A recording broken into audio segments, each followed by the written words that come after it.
on rigid classes for SLN and their values at terminal fields. But I will mostly focus on the case n equals to 2. That is, in fact, work of Damon, Pozzi, and Jan over here. That is here. And it will also resonate to many of the things that Mike mentioned. And just at the very end, I'll say some words about the general case. So we will begin motivating the notion of rigid classes by relating them to modular units. And to introduce this, let me take H to be the upper half plane and C an integer parentheses.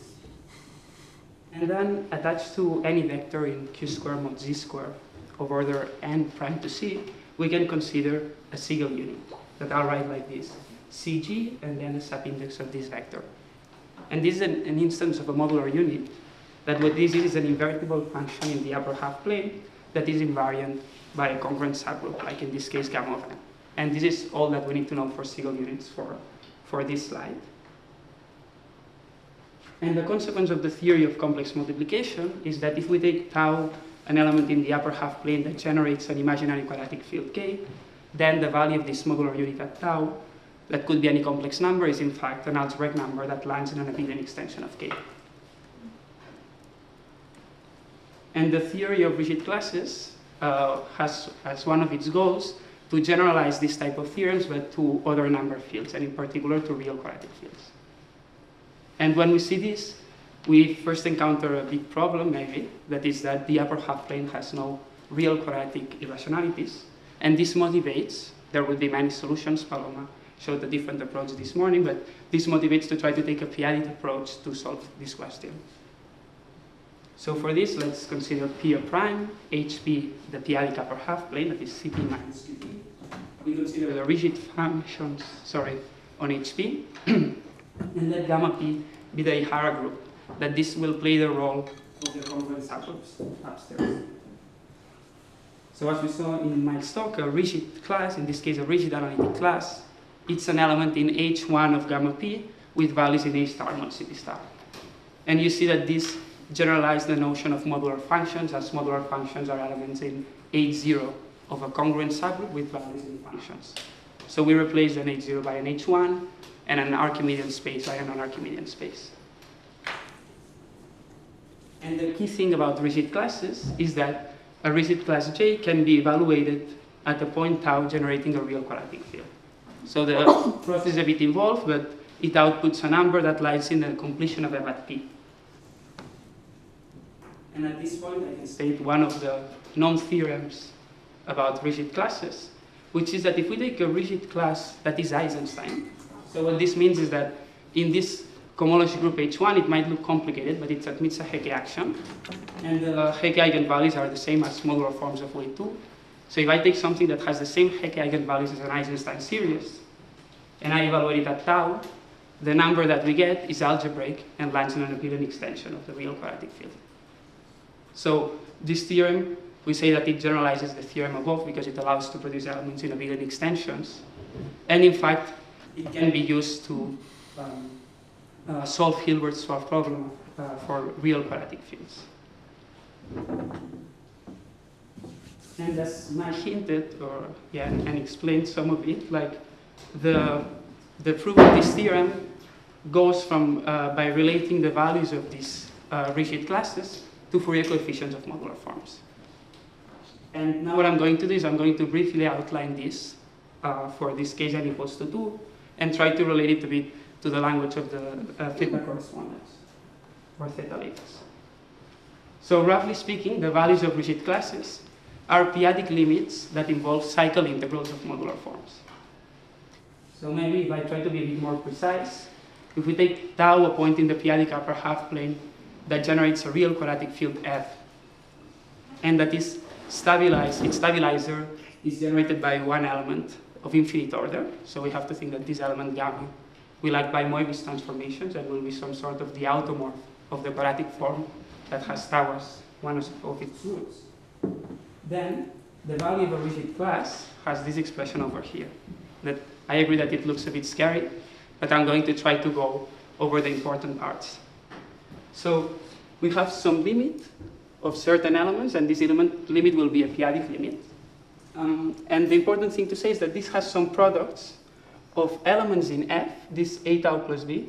Tau is an element in F, and A and B are just integers, raised to some powers that involve these Siegel units. And for the people that are familiar with Siegel units, they might be able to see that this quantity over here is an integer. But maybe what we can see is that if gamma were to stabilize this vector, A over P to the R, comma B over P to the R, what this would be is the logarithm of a Siegel unit at gamma Z minus the logarithm of this same Siegel unit at Z. And what this is an integral of the logarithmic derivative of this Siegel unit along some real quadratic geodesic. And this logarithmic derivative of a Siegel unit is an Eisenstein series. So with this, I hope that I convince you a bit that these p-adic invariants are made out of, in some sense, of these cycle integrals. I'm not being completely precise, but that is the idea. And also maybe from here we can get convinced that one could construct different type of invariants if we replace the Eisenstein series by other modular forms, or in more general by other cohomology classes.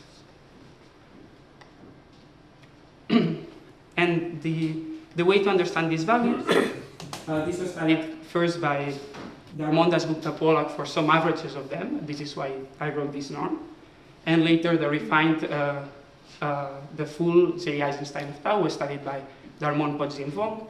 And as I said, the idea is to relate values of rigid classes to Fourier coefficients of modular forms. And now I will outline the idea of this relation, but not for the full J Eisenstein, but for this average. So in some sense for the easier part as from the point of view of Mike's talk. So the idea is that the periods of this Eisenstein series along real quadratic geodesics, as well as intersection numbers of special cycles with these real quadratic geodesics that can also be understood as periods, naturally appear as Fourier coefficients of modular forms. The Kudla-Milson theta lift, for example. And more precisely, this appears as a diagonal restriction of a Hilbert-Eisenstein series associated to F, where F is the field generated by tau. And now the idea is that we could consider Kudla-Milson theta lifts, but for arbitrary levels. So we make these levels of the modular forms grow, and we'll get a bunch of diagonal restriction of Hilbert-Eisenstein series of bigger levels. And now we said that this value comes from some sort of limit of these quantities.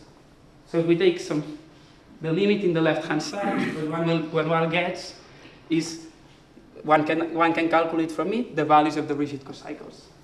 And the idea is that if one runs out this recipe on what happens in the right-hand side, what one gets is this type of derivatives of p-adic families of Hilbert-Eisenstein series that Mike was mentioning in a slightly different setting. And now it's great because Mike explained this, which is that via the study of Galois deformations, we can calculate these Fourier coefficients and see that they will be log of algebraic numbers in abelian extensions of F. And this is how these invariants are connected to elements in the extensions of F.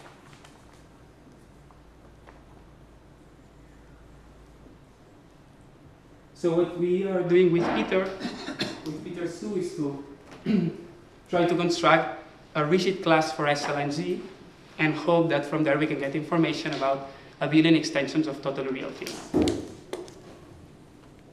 And for this, what we do is we replace the p-adic upper half plane with what is called the Dreamfield's p-adic symmetric domain. And this admits an action of SL and Z1 over P now, just by matrix multiplication. And from there we construct a cohomology class in Hn-1 for gamma p with values in functions on this rigid analytic space that generalizes the construction when n is equal to 2.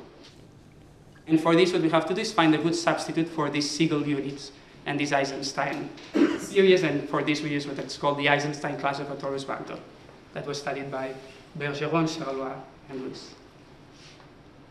And out of this, our conjecture is that this, well, we define what it means to evaluate this at a point corresponding to a totally real field. And the conjecture is that the value we get belongs to an abelian extension of this totally real field.